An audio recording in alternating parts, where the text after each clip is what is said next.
State sentinel में आपका स्वागत। मैं हूं रविंदर सिंह। क्या सही में गट्टू दागे के खिलाफ कार्रवाई हो रही है जम्मू में, या सिर्फ अपना बचाव किया जा रहा है, या सिर्फ खाना पूर्ति की जा रही है, या फिर साहिल की मौत को एक जस्टिफिकेशन दिया जा रहा है कि हम भी कुछ कर रहे हैं। मैं देख रहा हूं सोशल मीडिया पर कि 140 पकड़ लिए, 150 वो फिरकियां पकड़ ली गट्टू दागे की, पुलिस एक्शन में है। तो इसका मतलब मैं समझ लूं कि इस बार राखी में कोई भी गट्टू नहीं बिकेगा, कोई भी पतंगबाजी गट्टू डोर से करता हुआ नहीं दिखाई देगा। ये पुलिस सुनिश्चित करती है, आपको ये सुनिश्चित करना चाहिए। जब मैं पुलिस की बात करता हूं तो एक बहुत बड़ा डिपार्टमेंट जिसने पूरा लॉ एंड ऑर्डर सिचुएशन को संभाला हुआ है जम्मू कश्मीर में। जम्मू कश्मीर में इस वक्त अगर मारामारी नहीं हो रही है, किसी के साथ इनजस्टिस नहीं हो रहा है, लूटपाट नहीं हो रही है, सब कुछ स्मूथ चल रहा है, तो जम्मू कश्मीर पुलिस की वजह से। इतना बड़ा डिपार्टमेंट, इतने ज्यादा लोग एक गट्टू डोर को नहीं रोक सकते। अगर मैं इसको खाना पूर्ति ना कहूं, मैं बोलूं वाकई पुलिस काम कर रही है, तो आपको सुनिश्चित करना पड़ेगा कि इस बार एक भी आदमी गट्टू डोर से पतंग नहीं उड़ा सकता। यह हम अश्योर करते हैं। यह सुनिश्चित कर सकते हो आप, क्योंकि जो छापा मारने वाले पुलिस वाले हैं वो भी जानते हैं कि यह पॉसिबल नहीं है। क्यों नहीं पॉसिबल है, मैं वो जानना चाहता हूं। अगर आप गट्टू डोर को नहीं रोक सकते, इस बार रक्षाबंधन पर और जन्माष्टमी पर गट्टू दागे से पतंगे उड़ाई जाएंगी, लोग जख्मी होंगे, शायद कुछ मर भी जाएंगे, तो उसकी जिम्मेदारी आपकी होगी। और मैं जानता हूं आप कमजोर नहीं हो, मैं जानता हूं आपकी इंटेलिजेंस कमाल की है। उसके बावजूद भी गट्टू डोर अगर आएगा, बिकेगा और लोग पतंगबाजी करेंगे, तो फिर मैं इसको क्या कहूं आपका। समझ रहे हो ना आप मैं क्या कहूं इसको। अब समझने वाली बात यह है कि जम्मू में गट्टू डोर एंटर कहां से होता है। बाई एयर तो आता नहीं होगा, समुद्र तो यहां है नहीं, दरिया में जहाज चलते नहीं, चिनाब दरिया पे जहाज चलते नहीं, तो यह आता कहां से है। यह आता है लखनपुर से। वो सिर्फ एक द्वार है जो 100-150 फुट का, 200 फुट का, वहां से गाड़ी एंटर होती है। तो लखनपुर पे जो आंखें हैं वो इतनी धुंधली क्यों हैं, या फिर उनको धुंधला कर दिया जाता है। हां, मैं इल्जाम लगा रहा हूं आप पर। अगर गट्टू, फिर इसका मतलब अफीम भी आती होगी, चर्स भी आती होगी, चिट्टा भी आता होगा, गन्स भी आती होंगी, बम भी आते होंगे और टेररिस्ट भी आते होंगे। अगर आप गट्टू नहीं रोक सकते तो मैं जानता हूं आप बहुत काबिल हो, आपकी आंखें किसी स्कैन से कम नहीं, फिर भी उसके बावजूद भी वो वहां से निकल रहा है। इसकी जिम्मेदारी तो लेनी पड़ेगी आपको। मैंने खोया है कोई अपना, मैंने कोई अपना खो दिया पिछली राखी को। आज वो मेरे साथ नहीं है, 1 साल हो जाएगा। इस बार मेरी रक्षाबंधन बेरंग होगी, बेरंग होगी। मेरी वीडियोस पे अगर कोई गलत कमेंट आ जाता था, हर कोई तो परहेज नहीं करता है।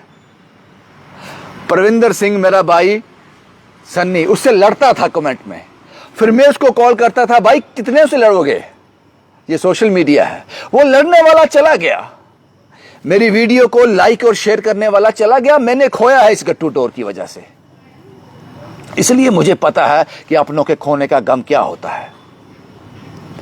साहिल की बीवी, उसके बच्चे, उसकी मां जानती है उसने क्या खोया। इसकी गलती किसकी थी। ये गलती है प्रशासन की, ये गलती है जम्मू कश्मीर पुलिस की। नहीं आ सकता आपके परमिशन के बिना गट्टू। आप परमिशन देते हो तो लखनपुर से एंटर होता है गट्टू। इसलिए मैंने कैप्शन में लिखा, क्या साहिल और परविंदर सिंह सन्नी की मौत को जस्टिफाई तो नहीं किया जा रहा। छापे मारकर इतने पकड़ लिए, इतने पकड़कर यह बताया जा रहा हो हम भी काम कर रहे हैं। वो तो मर रहे हैं, हम भी काम कर रहे हैं। लखनपुर से पीछे चलें, भारत में गट्टू कहां से आता है। मेरे पास एक, उसका नाम नहीं लूंगा, एक लड़का है जो मर्चेंट नेवी में काम करता है, जहाजों पे काम करता है। उसने कॉल किया मुझे और मैंने उसकी आवाज रिकॉर्ड की, मेरे पास है। वो कहता है वो मेरी ऑडियो नहीं चलाना, मेरी कंपनी वालों को पता चल जाएगा। उसने कहा रविंद्र जी रक्षाबंधन से 1-1.5 महीना पहले, मुझे वो याद नहीं है, शायद उसने 150 टन बोला, 250 टन बोला या 50, 60, 70 टन बोला, पता नहीं कितने कंटेनर आए हैं गट्टू के समुद्री मार्ग से। और उसने मुझे उस बंदरगाह का नाम भी बताया, मुंबई में जो बंदरगाह है यहां पे ये उतरते हैं। कह रहा है आप उस बंदरगाह का नाम भी लोगे तो मैं ट्रेस हो जाऊंगा, क्योंकि जम्मू का रहने वाला मैं हूं वहां से, तो उन सब जम्मू के लोगों को वो ट्रेस करेंगे। ये अगर मेरी आवाज चला दो, रिकॉर्डिंग मेरे पास है, यहां वो सब मुझे बता रहा है। मैंने कहा ये 140 150 टन 200 250 टन गट्टू जो बाहर चाइना से आया है, जिसको आप बोलते हो ना चाइना को बाइकाट करना है, चाइना से आया है। और वो कहता है, मैंने पूछा कि ये शायद किसी और पर्पस के लिए आते हो, शायद फिशिंग के लिए, जो मछली पकड़ने के लिए डोर इस्तेमाल की जाती है, या किसी और। उसने बोला साहब ये जो बड़े लॉट आते हैं, ये जो बल्क में माल आता है, ये रक्षाबंधन के आसपास आता है हर साल, रक्षाबंधन से 2-2.5 महीने पहले, क्योंकि उसके बाद बंदरगाह पे उतरता है, उसके बाद वहां से डिस्ट्रीब्यूट होता है होलसेलर के पास, वो आगे पूरे भारत में बेचते हैं। वहां पर ये मुंबई की बंदरगाह किसके कंट्रोल में है? हमारे ही कंट्रोल में। पाकिस्तान तो कंट्रोल नहीं करता उनको।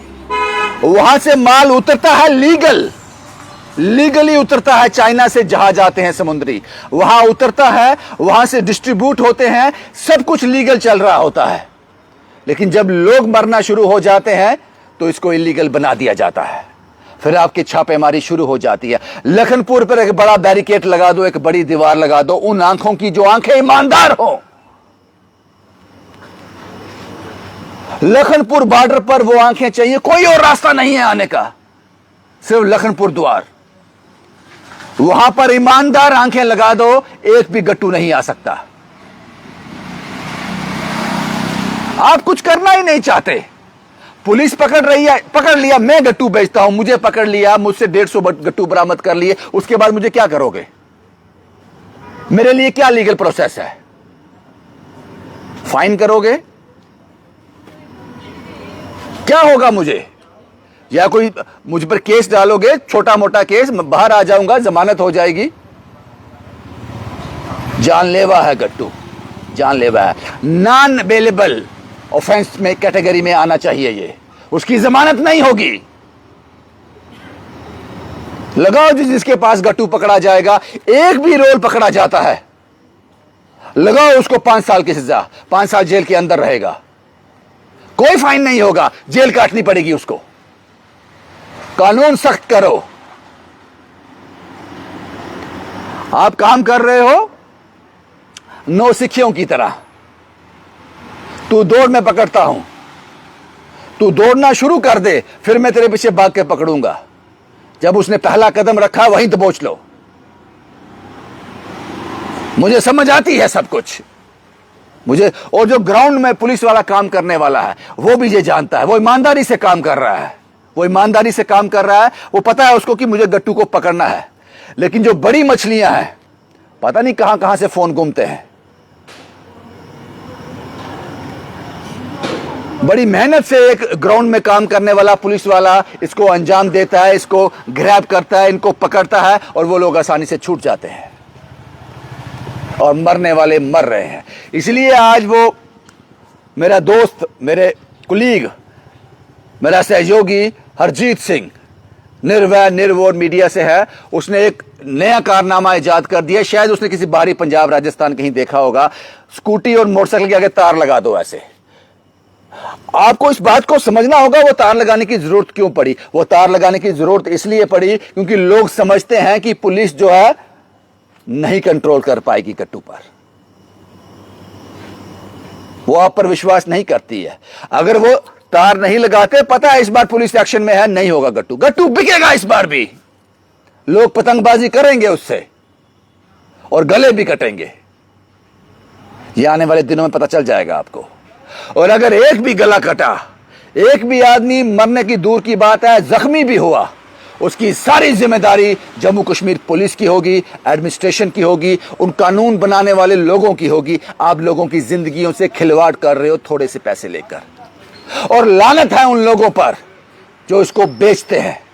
लानत है तुम लोगों पर। तुम्हारा बेटा, तुम्हारी बेटी, तुम्हारा भाई मरा नहीं ना इससे अभी, उसकी मौत नहीं हुई इससे अभी, इसलिए तुम बेचते हो, इसलिए तुम बेचते हो। और कभी कभी तो मुझे ऐसा लगता है पाप करने वाला फलता फूलता जाता है। गट्टू बेचने वाला जब बेचता है, किसी की मौत उससे हो जाती है, उसको उसी वक्त कोर्ट पर जाना चाहिए, उसको उसका पाप का उसी वक्त उसका प्रायश्चित होना चाहिए, सजा मिलनी चाहिए भगवान की तरफ से। नहीं मिलती है, तो इसलिए कभी कभी मुझे यह भी शक होता है ऊपर कोई है भी है या नहीं। ये सिर्फ हमारा डर ही है, पता नहीं ऊपर कोई है भी है या नहीं, मैं नहीं जानता। उसका कारण यह है कि अगर कोई होता, अगर कोई पाप करता है, कोई बेइंसाफी करता है, कोई दगाबाजी करता है, तो उसी वक्त उसको उसका रिजल्ट मिलना चाहिए। ऐसा होता नहीं, पाप करने वाला फलता फूलता है। एक आदमी मुझसे कह रहा था कि ये आदमी बहुत गंदा है साहब, इसने बहुत पाप किए हैं जिंदगी में, लोगों को बड़ा परेशान किया है, हेरा फेरी की है, लोगों का हक खाया है। देखो इसकी उम्र अब 90 साल होगी, 3 साल से बेड पे है, एड़ियां रगड़ रहा है, मौत नहीं आ गई। और 90 साल तक उसने ऐश कर ली, 3 साल एड़ियां रगड़ भी ली, तो क्या फर्क पड़ गया? 90 साल तक तो मौज मान ली ना। इसलिए मुझे लगता है पता नहीं कहीं मैं नास्तिक ही ना बन जाऊं। बस यही मुझे आपसे कहना था। मैं एक बार आज भी उसी बात पर स्टिक हूं, जो पुलिस छापेमारी कर रही है गट्टू डोर के लिए, गट्टू धागे के लिए। आप कितने कामयाब होते हो ये पता चल जाएगा रक्षाबंधन और जन्माष्टमी तक। अगर एक भी आदमी को चोट लगी, एक भी आदमी घायल हुआ, तो समझ लेना आप नाकामयाब हो। आपकी ये जो एक्सरसाइज है ये किसी काम की नहीं है। अगर हमें पाबंदी चाहिए तो 100% चाहिए, 40, 50, 60% नहीं चाहिए। अगर आप 100% काम करते हो, कामयाब होते हो, तो फिर कामयाबी का सहरा आपके सर पर होगा, नहीं तो नहीं। ऐसा नहीं होना चाहिए कि 4 लोग मर गए साहब, हमने बहुत रिस्ट्रिक्शन की, 10 लोग नहीं मरे, 16 मरने थे, 12 को बचा लिया, 4 मर गए। नहीं, 100% रिजल्ट चाहिए और आप कर सकते हो, लेकिन ईमानदार आंखें चाहिए लखनपुर में, ईमानदार आंखें। और अगर आप ये कहते हो कि ये पॉसिबल नहीं है हर गाड़ी को चेक करना, तो फिर आप ये कह रहे हो, गट्टू डोर के बारे में बात नहीं कर रहे हो, फिर आप ये कह रहे हो वहां से असला भी आ रहा है, बम बारूद भी आ रहा है, पिस्तौल भी आ रही है, चर्स भी आ रही है, अफीम भी आ रहा है, चिट्टा भी आ रहा है, तो उस पर भी कंट्रोल करना 100% नहीं हो सकता। अगर आप गट्टू के लिए ये कहोगे तो फेलियर हैं आपके, फेलियर हैं आपके। याद रखना, जम्मू कश्मीर की एडमिनिस्ट्रेशन और जम्मू कश्मीर की पुलिस, इस बार गट्टू डोर से एक भी आदमी मरने की दूर की बात है, जख्मी भी नहीं होना चाहिए, जख्मी भी नहीं होना चाहिए, नहीं तो आप पूरी तरह से फेल हो जाओगे। जिन्होंने खोया है उनसे पूछो उन्होंने क्या खो दिया। शुभम कुमार के साथ Ravindra Singh, the state sentinel के लिए।